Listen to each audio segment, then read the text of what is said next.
Hello everyone, today we are going to discuss about structure of atoms, molecules and chemical bond जो कि CSIR net life science की syllabus जो है उसकी पहली यूनिट का पहला टॉपिक है structure of atoms and molecules and chemical bonding.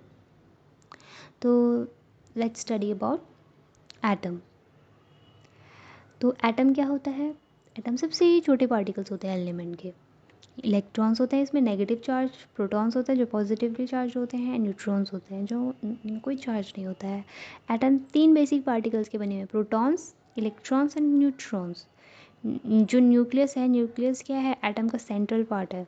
उसमें क्या पाए जाते हैं? प्रोटॉन्स पाए जाते हैं जो पॉजिटिवली चार्ज होते हैं, न्यूट्रॉन्स पाए जाते हैं जो जिनमें कोई चार्ज नहीं होता। अब हम आउटर रीजन की बात करें तो आउटर रीजन जो एटम का होता है उसको हम इलेक्ट्रॉन शेल्स के नाम से भी जानते हैं।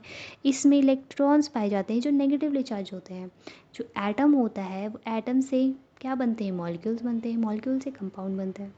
वैसे ही जो न्यूक्लियस है, न्यूक्लियस प्रोटॉन्स और न्यूट्रॉन्स के बने हुए होते हैं। और जो इलेक्ट्रॉन्स होते हैं वो रिवॉल्व करते हैं अराउंड न्यूक्लियस। कहाँ पर? इन 3D स्पेस। 3D स्पेस को हम इलेक्ट्रॉन क्लाउड के नाम से भी जानते हैं। वेगेटो नंबर क्या होता है? वेगेटो नंबर होता है 6.023 × 10⁻23। और अगर 1 मिलियन मैग्नीशियम आयन है इन MgCl2, जिसमें Cl2 यानी क्लोरीन के दो एटम हैं, तो क्या होगा? क्लोरीन के आयन्स कितने होंगे? 2 मिलियन होंगे। अगर Mg2+ के आयन 1 मिलियन हैं तो क्लोरीन के 2 मिलियन होंगे, ये डबल होगा इसका मतलब। एंड एटॉमिक मास की बात करें तो एटॉमिक मास क्या है? एक एलिमेंट का जो एटॉमिक मास होता है वो बराबर होता है एक एटम, एलिमेंट के एक एटम का mass divided by 1/12 the mass of one atom of carbon 12। तो एक्चुअल मास एक एटम, एलिमेंट के एक एटम का जो एक्चुअल मास होगा वो बराबर होगा एटॉमिक मास इन AMU इंटू 1.66 × 10⁻⁻24 G। इलेक्ट्रॉन की बात करें, इलेक्ट्रॉन को किसने डिस्कवर किया था? J. थॉमसन ने। इलेक्ट्रॉन में जो चार्ज होता है वो -1 यूनिट होता है। इनका एब्सोल्यूट चार्ज जो होता है वो होता है -1.6 × 10⁻⁻19 कूलम। इलेक्ट्रॉन का जो मास होता है वो होता है 0.000543 AMU एटॉमिक मास। ऑप्टेन कैसे हम इलेक्ट्रॉन्स को ऑप्टेन कर सकते हैं? कैथोड रेज एक्सपेरिमेंट के थ्रू। प्रोटॉन की बात करें तो प्रोटॉन को किसने डिस्कवर किया था? गोल्डस्टीन ने। जो इनमें चार्ज होता है वो +1 यूनिट चार्ज होता है। एंड एब्सोल्यूट चार्ज जो होता है वो होता है +1.6 × 10⁻⁻19 कूलम। प्रोटॉन का जो मास होता है 1.00763 AMU और हम इसको ऑब्टेन कर सकते हैं एनोड रे एक्सपेरिमेंट के थ्रू। अब न्यूट्रॉन की बात करें तो न्यूट्रॉन को डिस्कवर किया था जेम्स चैडविक ने। इसमें जो चार्ज होता है नहीं होता है, चार्ज ज़ीरो होता है, पॉजिटिव भी नहीं होता, नेगेटिव भी नहीं होता, ज़ीरो होता है। Charge on neutron is zero and neutron has the mass of 1.00863 AMU। And जो न्यूट्रॉन है, न्यूट्रॉन को हम प्राप्त कर सकते हैं फ्रॉम रेडियो एक्टिविटी फेनोमेना के थ्रू। अब हम एटॉमिक नंबर की बात करें तो हर एक एटम का एक एटॉमिक नंबर होता है। एटॉमिक नंबर बराबर होता है नंबर ऑफ प्रोटॉन्स के, और जो प्रोटॉन्स बराबर होते हैं वो नंबर ऑफ इलेक्ट्रॉन्स के बराबर होंगे। तो यानी कि Z = P होता है, जहाँ पर E हमारे नंबर ऑफ़ इलेक्ट्रॉन्स होते हैं, P हमारे नंबर ऑफ़ प्रोटॉन्स होते हैं। तो एटॉमिक नंबर की बात कहीं पर भी करी जाती है तो उसका सिंपल मतलब होता है कि एटम में कितने प्रोटॉन हैं, और हर एक एटम में स्पेसिफिक नंबर ऑफ़ प्रोटॉन्स और इलेक्ट्रॉन्स पाए जाते हैं, बट न्यूट्रॉन स्पेसिफिक नहीं पाए जाते, वो कम ही ज़्यादा हो सकते हैं। जैसे कि एग्जांपल लेते हैं आइसोटोप किसके? कार्बन के। कार्बन के एटॉमिक नंबर दोनों के सेम हैं, लेकिन जो इनका मास है वो डिफरेंट हो रहा है। तो अब हम बात करते हैं मास नंबर की। मास नंबर को हम A से डिनोट करते हैं।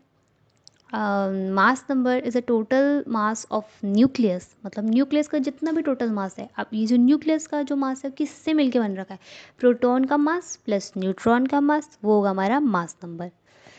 और जो मास नंबर है जिसको हम ए से डिनोट कर रहे हैं वो बराबर होता है P प्लस एन। पी क्या है यहाँ पर, नंबर ऑफ प्रोटॉन्स, और एन क्या है हमारा, नंबर ऑफ न्यूट्रॉन्स। जैसे हम एग्जाम्पल ले लेते हैं, सोडियम है, सोडियम का जो एटॉमिक नंबर है वो 11 होता है, मास नंबर 23 होता है। तो हम अगर मान के चल रहे हैं हमें न्यूट्रॉन्स निकालने हैं, ठीक है। देन हमें पता है कि सोडियम का एटॉमिक नंबर यानी Z11 है, एटॉमिक मास यानी कि ए जो कि 23 है, नंबर ऑफ इलेक्ट्रॉन्स 11 और नंबर ऑफ प्रोटॉन्स भी 11 है, क्योंकि एंड देन हमें पता है कि A equals to P plus N. तो n कितना हो जाएगा, n equals to A minus P, यानी 23 माइनस 11 इक्वल्स टू 12। देन हम बात करेंगे आइसोटोप्स। तो आइसोटोप्स क्या है, एलिमेंट के वो एटम जिनका एटॉमिक नंबर सेम होता है बट मास नंबर डिफरेंट होता है। तो आइसोटोप्स की कार्बन के आइसोटोप्स की बात करें तो इनमें क्या है, एटॉमिक नंबर तो सेम है बट मास नंबर कैसा हो गया, डिफरेंट हो गया। ये क्यों होता है, क्योंकि जो नंबर ऑफ प्रोटॉन्स और इलेक्ट्रॉन्स होते हैं वो तो इनमें सेम है बट न्यूट्रॉन्स जो है वो डिफरेंट होते हैं, इस वजह से होता है। इसको आइसोटोप्स बोलते हैं। एंड आइसोबार की बात करें तो एलिमेंट के वो एटम जिनका मास नंबर सेम होता है पर एटॉमिक नंबर डिफरेंट होता है, जैसे कि पोटेशियम और कैल्शियम को ले ले तो इन दोनों जो पोटेशियम है उसका एटॉमिक नंबर 19 होता है, कैल्शियम का 20 होता है, बट इनका जो मास नंबर है वो 40 होता है, दोनों का सेम है तो इनको बोलते हैं आइसोबार्स। आइसोटोन्स जो होते हैं एलिमेंट के, मतलब किसी भी एलिमेंट के वो एटम जिनमें नंबर ऑफ न्यूट्रॉन्स सेम पाए जाते हैं, जैसे कि कार्बन, नाइट्रोजन एंड ऑक्सीजन जो हमें दिए हुए हैं, इनमें सब में सेम नंबर ऑफ न्यूट्रॉन्स पाए जाते हैं। वैसे ही आइसो इलेक्ट्रॉनिक यानी एटम, मॉलिक्यूल्स या आयन जिसमें same number of valence electrons पाए जाते हैं, जैसे कि ये ऑक्सीजन के ये आयन हो गए, फ्लोरीन, सोडियम के आयन, मैग्नीशियम आयन। तो इनमें क्या है कि ऑलमोस्ट सब में same number of valence electrons पाए जाते हैं, तो वो आइसो इलेक्ट्रॉनिक होगा। मॉलिक्यूल्स की बात करें तो मॉलिक्यूल्स क्या होते हैं, इलेक्ट्रिकली न्यूट्रल ग्रुप होता है एक या एक से ज़्यादा एटम के, जो कि हेल्ड होते हैं एक साथ बाय केमिकल बॉन्ड। जैसे कि हाइड्रोजन H2O वाटर मॉलिक्यूल है, तो उस वो भी एक मॉलिक्यूल है, उन दोनों में दो से ज़्यादा एटम के बीच में बॉन्डिंग है। अब दो से ज़्यादा एटम किसी, क्योंकि दो तो हाइड्रोजन के एटम हो गए, एक ऑक्सीजन का हो गया, बीच में बॉन्डिंग होती है। देन बात करें तो मॉलिक्यूल्स की, तो मॉलिक्यूल्स पोलर भी हो सकते हैं, नॉन पोलर्स भी हो सकते हैं। जो नॉन पोलर मॉलिक्यूल्स होते हैं इनमें डाइपोल मोमेंट शो नहीं होता है। ऐसे ही मॉलिक्यूल 3 टाइप के होते हैं, होमोडायटोमिक, हेट्रोडायटोमिक, पॉलीएटोमिक। अब जो होमोडायटोमिक्स होते हैं वो उसमें आते हैं हमारे नॉन पोलर मॉलिक्यूल्स, हेट्रोडायटोमिक में पोलर आते हैं, पॉलीएटोमिक में एंड पॉली में वो पोलर भी हो सकते हैं, नॉन पोलर भी हो सकते हैं। इलेक्ट्रोनेगेटिविटी अगर बढ़ेगी, इलेक्ट्रोनेगेटिविटी डिफरेंस बढ़ेगा तो उसमें डाइपोल मूवमेंट भी बढ़ेगा। वैसे ही होमो एटॉमिक मॉलिक्यूल्स जो होते हैं वो बनते हैं एक या एक से ज़्यादा एटम से, जैसे कि एक हाइड्रोजन का ले लेती हूँ एंड देन दूसरा भी हाइड्रोजन, तो हाइड्रोजन हाइड्रोजन मिलके दोनों एटम H2 बना रहे हैं मॉलिक्यूल। वैसे ही नाइट्रोजन के 2 एटम मिलके बना रहे हैं नाइट्रोजन का मॉलिक्यूल। वैसे ही ये होमो मतलब सेम, एटॉमिक मतलब इसमें एटम है, सेम एटम से मॉलिक्यूल बन रहे हैं, तो वो बन रहे हैं एक ही टाइप के एटम से।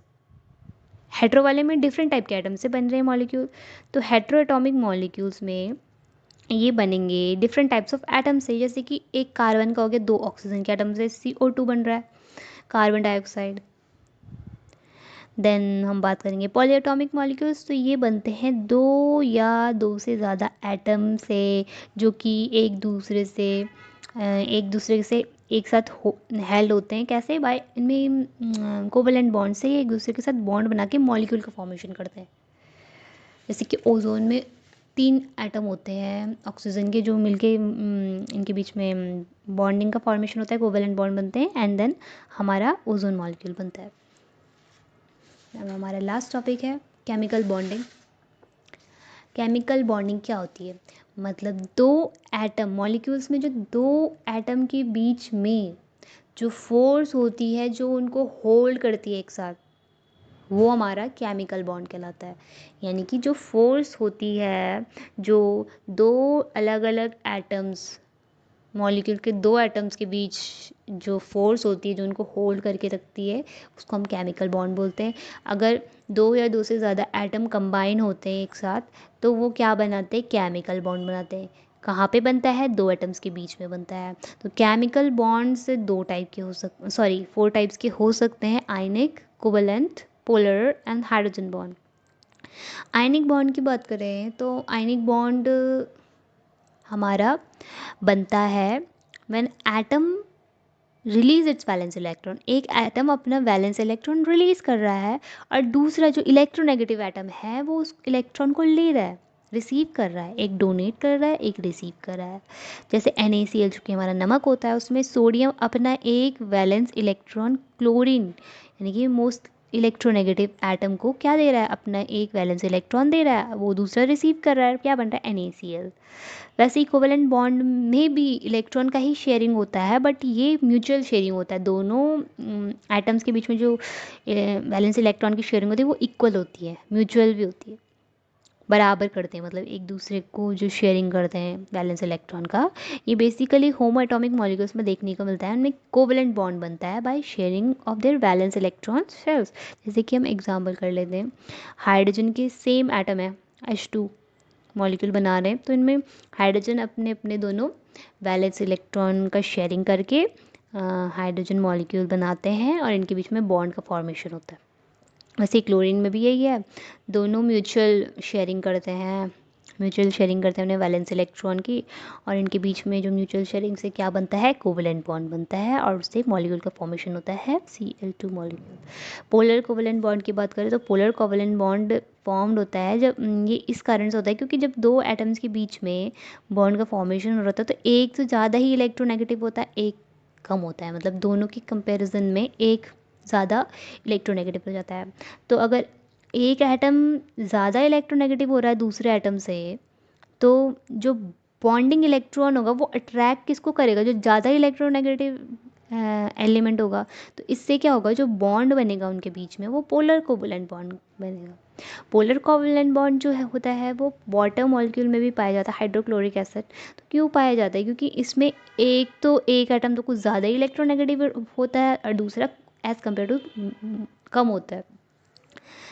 तो एटम का एक ज़्यादा इलेक्ट्रोनेगेटिविटी शो कर रहा है, दूसरा कम कर रहा है, इसके कारण इनमें पोलर कोवेलेंट बॉन्ड का फॉर्मेशन हो रहा है। हाइड्रोजन बॉन्डिंग जो है, हाइड्रोजन बॉन्डिंग तब होती है जब हाइड्रोजन अटैच हो जाता है ज़्यादा इलेक्ट्रोनेगेटिव एलिमेंट, किसके, ऑक्सीजन के, नाइट्रोजन के, फ्लोरीन के, इनके उसमें अटैच होके क्या बनाता है, हाइड्रोजन बॉन्डिंग बनाता है, जैसे कि वाटर में भी होती है।